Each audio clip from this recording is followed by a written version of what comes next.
Salut tout le monde et bienvenue dans cette quotidienne du mercredi 16 juin. On fait tout d'abord le bilan des comptes de Roll qui chiffrent un bénéfice de plus de 4 millions de francs. On explique tout ça avec le syndic Denis Jacquet.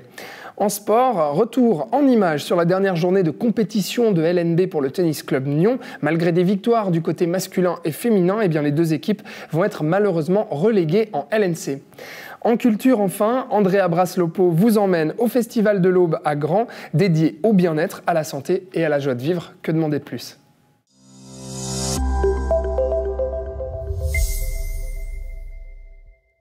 Surprise pour les comptes 2020 à Roll. La ville a clôturé l'exercice avec un bénéfice de plus de 4 millions au lieu de la perte de 8 millions prévue au budget.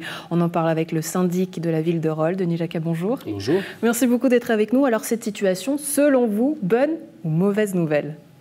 Alors pour l'année 2020, c'est une bonne nouvelle quand même. On ne va pas non plus cracher sur les millions qui nous arrivent dessus.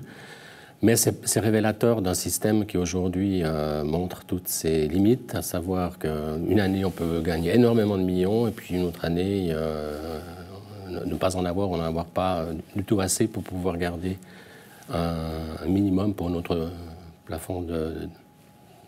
Pour garder une constante. C'est vrai que si je vous pose la question, ça peut paraître surprenant parce qu'on se dit évidemment avoir de l'argent en poche, on y rêve tous, mais vous vous êtes beaucoup plaint de la situation financière, donc finalement vous vous êtes plaint de cette situation auprès du canton. Est-ce que ça ne décrédibilise pas votre discours ?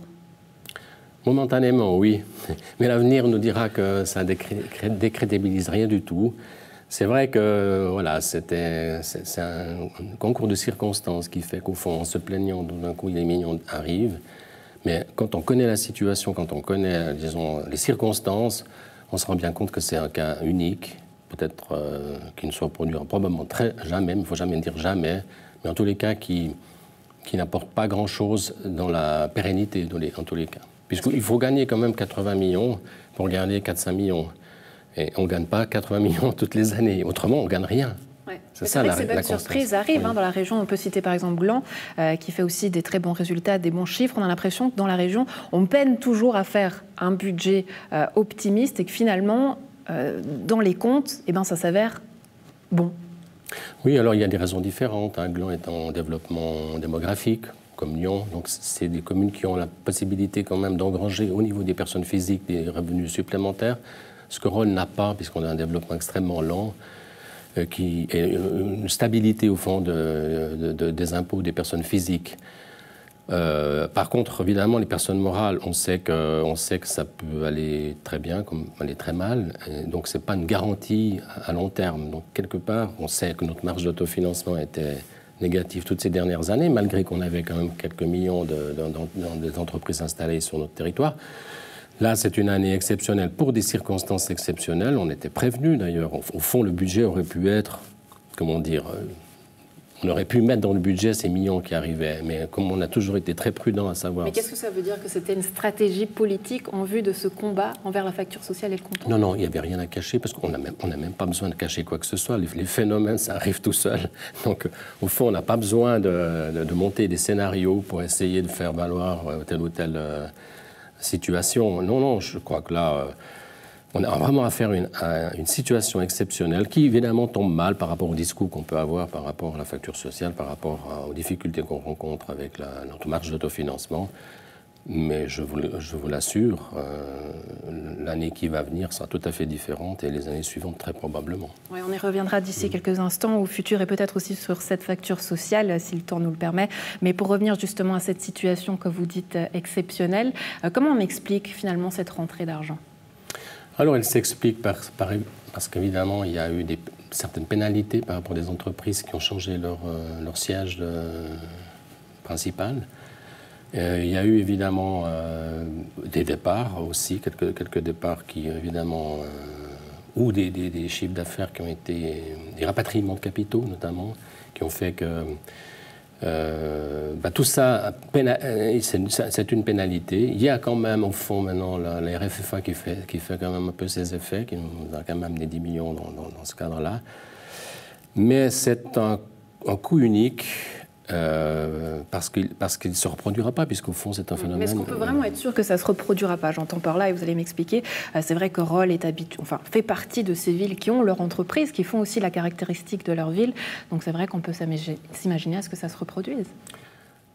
Alors, bon, on voit qu'il y a une évolution, on voit maintenant avec la proposition de Biden, qu'évidemment, il va y avoir une redistribution des cartes en termes de fiscalité des entreprises en Europe et dans le monde, hein, même. Donc, chaque fois qu'au fond, une décision... Personnellement, quand j'ai repris les finances roloises, je n'aurais jamais imaginé que la politique américaine influencerait les finances roloises. Alors, évidemment, quand vous avez des entreprises qui sont concernées sur son propre territoire, il faut s'y attendre. Il faudrait peut-être le rencontrer la semaine prochaine et profiter de l'occasion. Si j'avais l'occasion, je lui expliquerai ce que nous avons vécu à Rolle.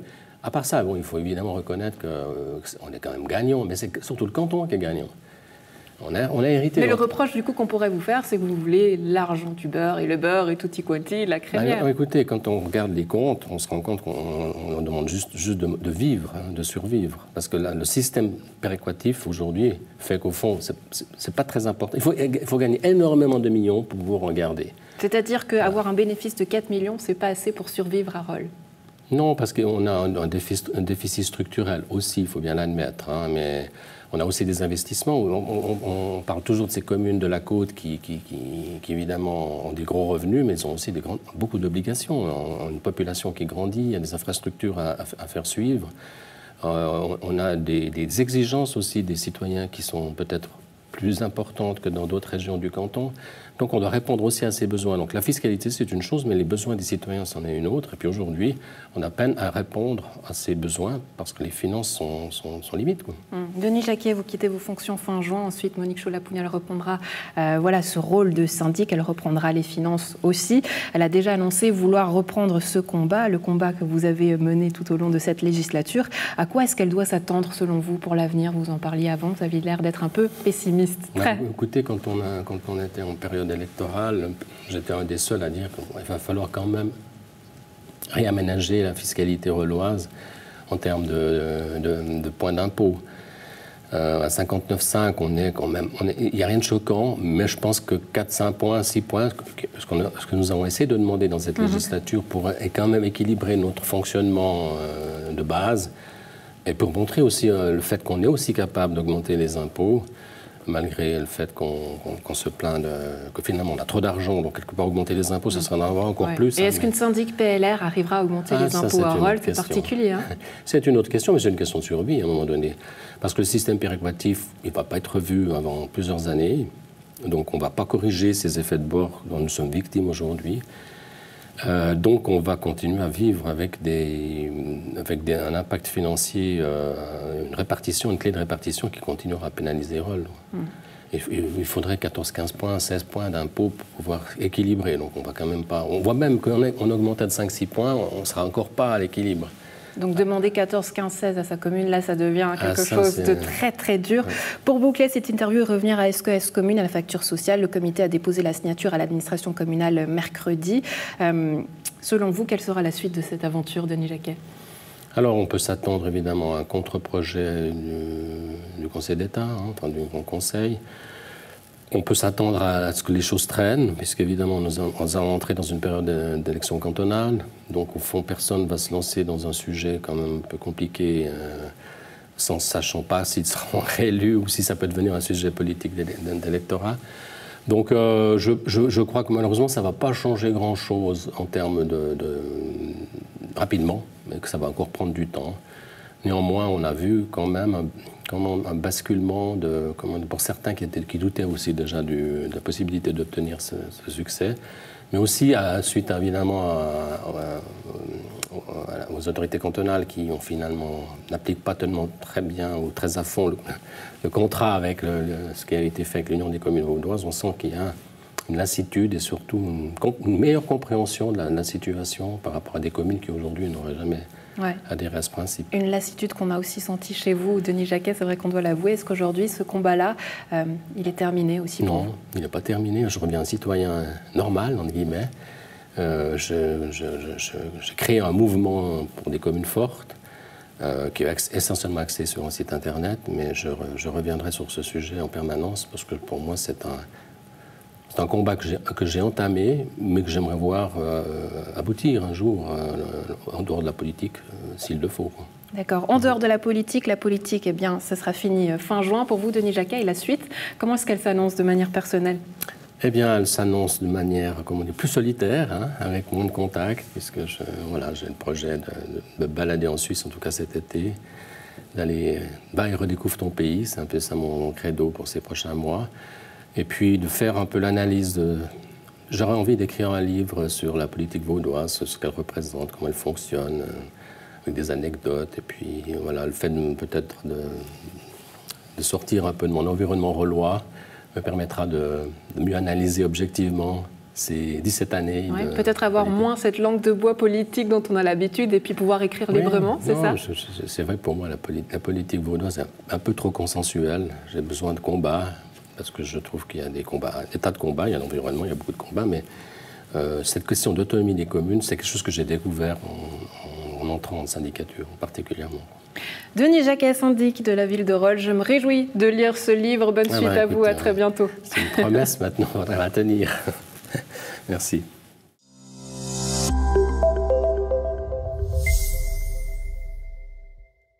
Samedi dernier, le Tennis Club Nyon vivait ses derniers instants en compétition de Ligue B. Malgré une dernière manche victorieuse qui a vu les hommes s'imposer 6-3 face à Rapperswil et les femmes 5-1 contre Sion, les deux équipes terminent dernières de la compétition et vont être probablement reléguées en LNC pour la prochaine saison. Retour en tout début de journée sur les premiers matchs en simple de ce dernier samedi de compétition avec les joueurs Joss Espazandin et Naïma Karamoko, ainsi que les capitaines d'équipe Nanette Duxin et Romain Monet. Alors aujourd'hui, dernière journée de match de Ligue B et on reçoit Rapperswil, l'équipe de Rapperswil qui est juste devant nous au classement. On a eu Joss Espazandin qui a joué, qui a perdu et qui malheureusement s'est fait une petite blessure en tout début de match. Probablement, je pense, un claquage et voilà, ça a été compliqué. Il a tenté de jouer, de se battre jusqu'au bout. Après le troisième jeu, j'ai tout de suite senti un petit claquage ou quelque chose comme ça. Je ne sais pas trop. Je ne suis pas médecin, on verra bien lundi ce que c'est, mais en tout cas, ça m'a empêché de jouer. J'ai fini parce que je pensais vraiment être au-dessus et je pensais peut-être sur un malentendu pouvoir prendre un set et le mettre en difficulté, mais au final non. Comment on explique ces défaites successives ? C'est vrai que ces championnats qui ont pu reprendre en LNB ne se sont pas très bien passés pour Nyon, que ce soit du côté des messieurs ou des dames. Comment on explique ça et puis comment on le vit aussi à l'intérieur du club ? Ouais, sur le papier, c'est vrai qu'on ne fait pas partie des favoris, mais voilà, avec les moyens du bord, on a essayé de faire la meilleure équipe possible. On n'a pas eu de chance avec certains joueurs qui étaient blessés, certains qui n'ont pas pu jouer du tout, certains ont joué un match sur deux.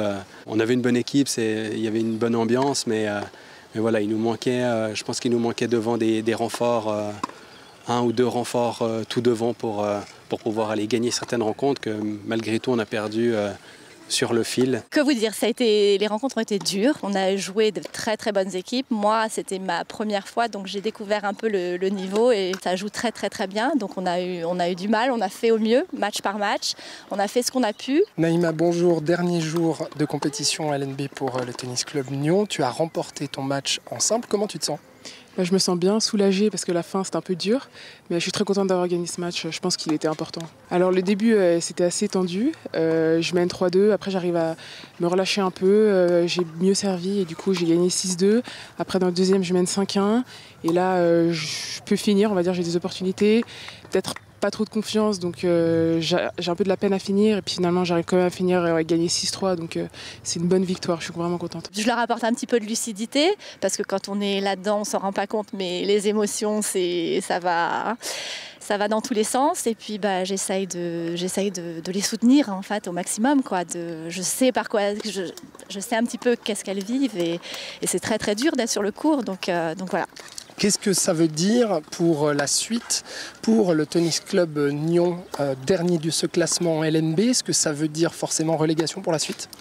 Il me semble que c'est relégation pour nous. Après, il peut toujours y avoir peut-être des petits changements, peut-être administratifs, au sein de Suisse Tennis, ou peut-être qu'une équipe décide de ne pas monter, et peut-être qu'on nous demande de rester en LNB, mais ça on ne le sait pas et on ne le saura pas, mais dans la tête actuellement c'est la relégation. Oui. À titre personnel, ce serait top de pouvoir remonter en LNB, parce que c'est une équipe qui a quasiment toujours vécu en LNB, hein. On a eu des passages en LNA, mais là de redescendre en LNC c'est assez dur, mais on va voir, on va essayer de remonter cette équipe et faire le maximum. Qu'est-ce qu'on peut te souhaiter pour la suite?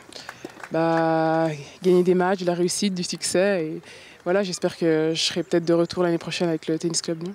J'ai 31 ans, donc je ne sais pas ce que je vais faire l'année prochaine. Je vais certainement encore un peu jouer, m'entraîner, mais c'est plus pareil. Donc j'espère qu'il y aura de la relève incessamment sous peu.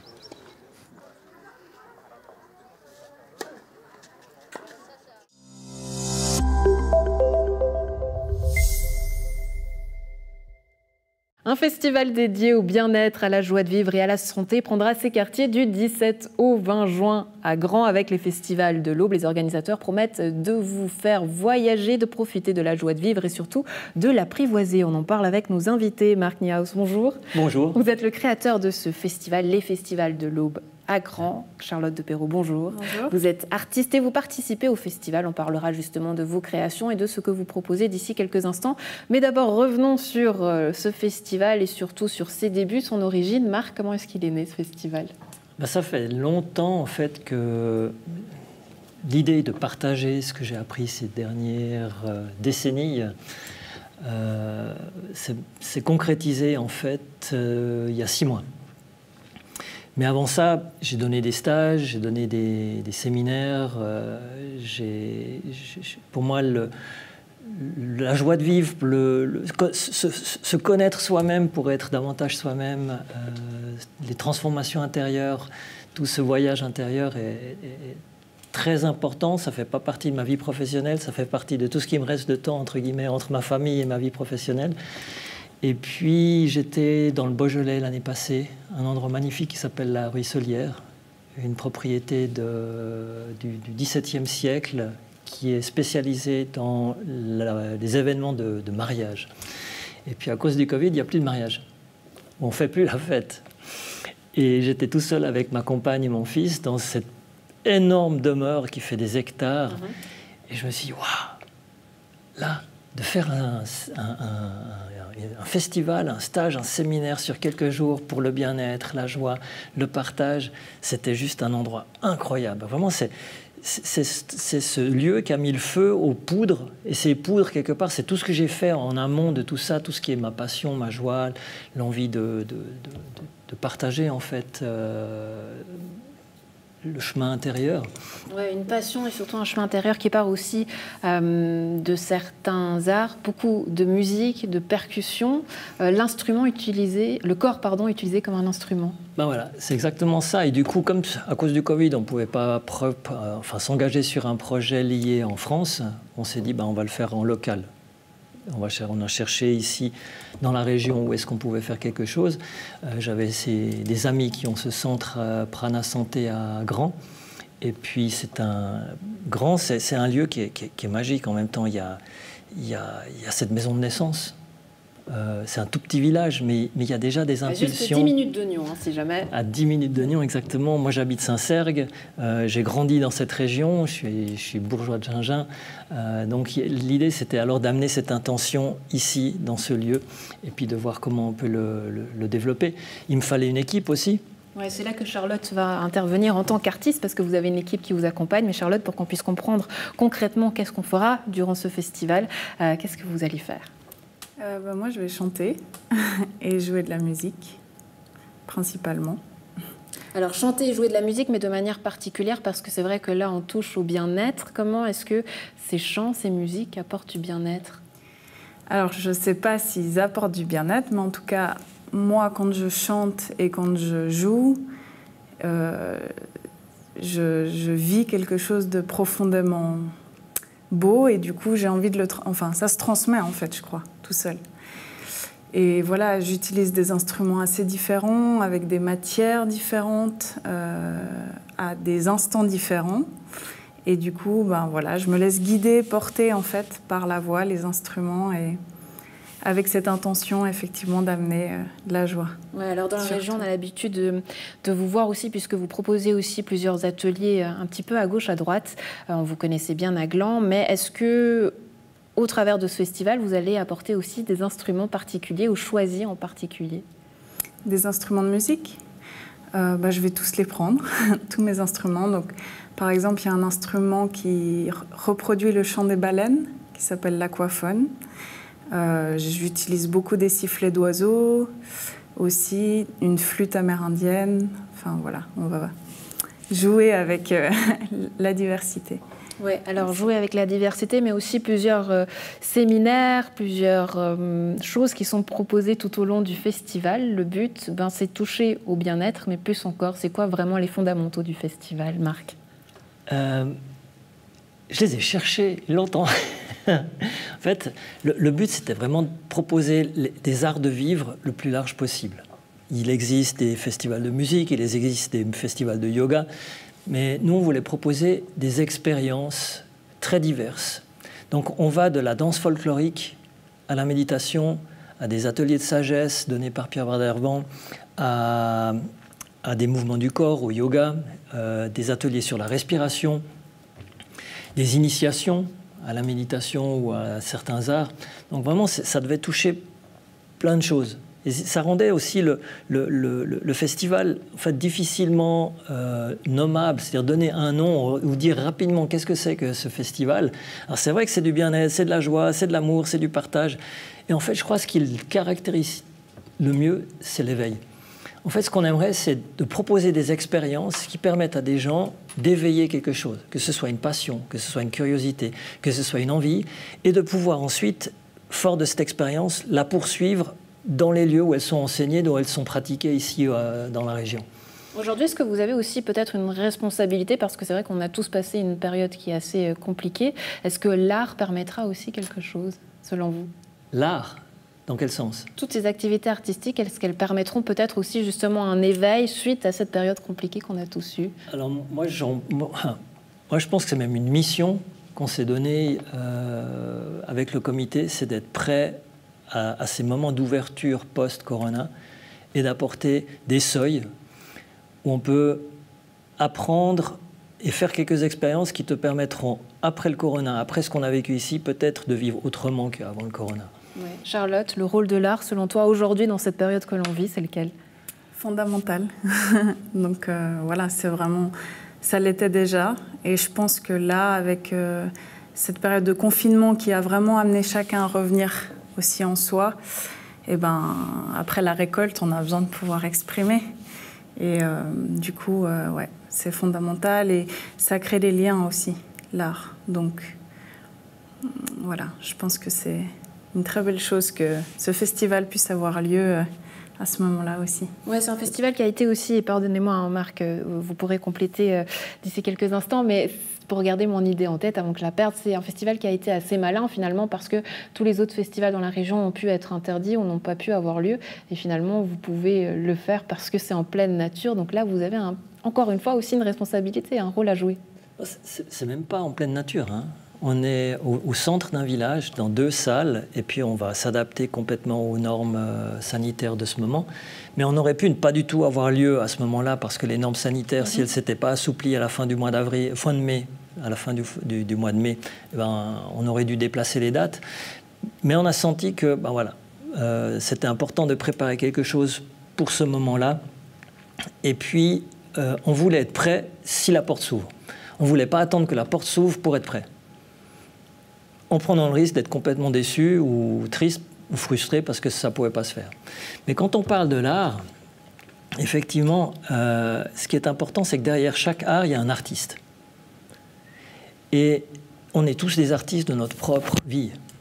Et c'est un art, quelque part, que de prendre sa responsabilité et faire de sa vie la meilleure vie possible. C'est dit de manière très philosophique. Est-ce que voilà, là aussi, on pousse aussi à la réflexion? Est-ce que c'est votre cas quand tu performes, quand tu es devant une scène? Est-ce qu'il y a une manière de réflexion, de méditation? Alors, la réflexion, c'est pas ce que je mettrais en avant, c'est plutôt là que ça se passe, c'est-à-dire quelque chose de plus intuitif ou instinctif. Et justement, dans mon cas, l'art me permet de laisser la tête de côté et de juste être moi dans la création. Ouais. Mais tout est lié, hein. De toute manière, on ne peut pas détacher les pièces de nos corps, quoi. Mais ouais, c'est plus quelque chose, voilà, de l'ordre des profondeurs intuitives. Et en tant qu'artiste, le fait de pouvoir aujourd'hui retrouver un public et de le partager avec lui, surtout, qu'est-ce que ça représente pour toi?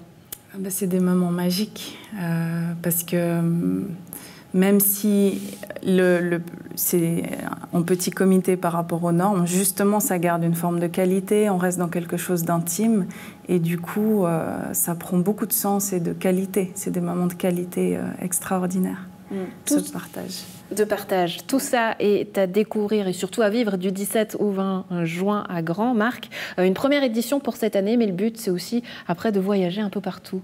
Oui, le but, c'était d'avoir une première expérience avec toutes les inconnues qu'elle comporte et puis de se dire où est-ce qu'elle va nous emmener, cette expérience. Et de se dire, quel que soit l'endroit, on y va. Et plus tard, peut-être, c'est d'avoir plusieurs fois un petit festival au même moment, mais dans des endroits différents, ou un même festival qui se répète dans des endroits, ou peut-être un jour d'avoir un festival plus grand. Mais l'intention, c'est vraiment de se dupliquer. Ouais, et de grandir, tout ça dans la région, ou peut-être même aussi ailleurs? J'aimerais bien réaliser une fois ce rêve de faire quelque chose là-bas dans le Beaujolais, dans cette maison de la ruisselière. Retourner à la source. Ouais, ça serait pas mal. Voilà, une belle manière de clore cette interview. Marc, Charlotte, merci beaucoup d'avoir été avec nous. Une très belle journée à vous. Et puis les inscriptions, tout est sur Internet, les festivals de l'Aube du 17 au 20 juin. Belle journée à vous. Merci à toi.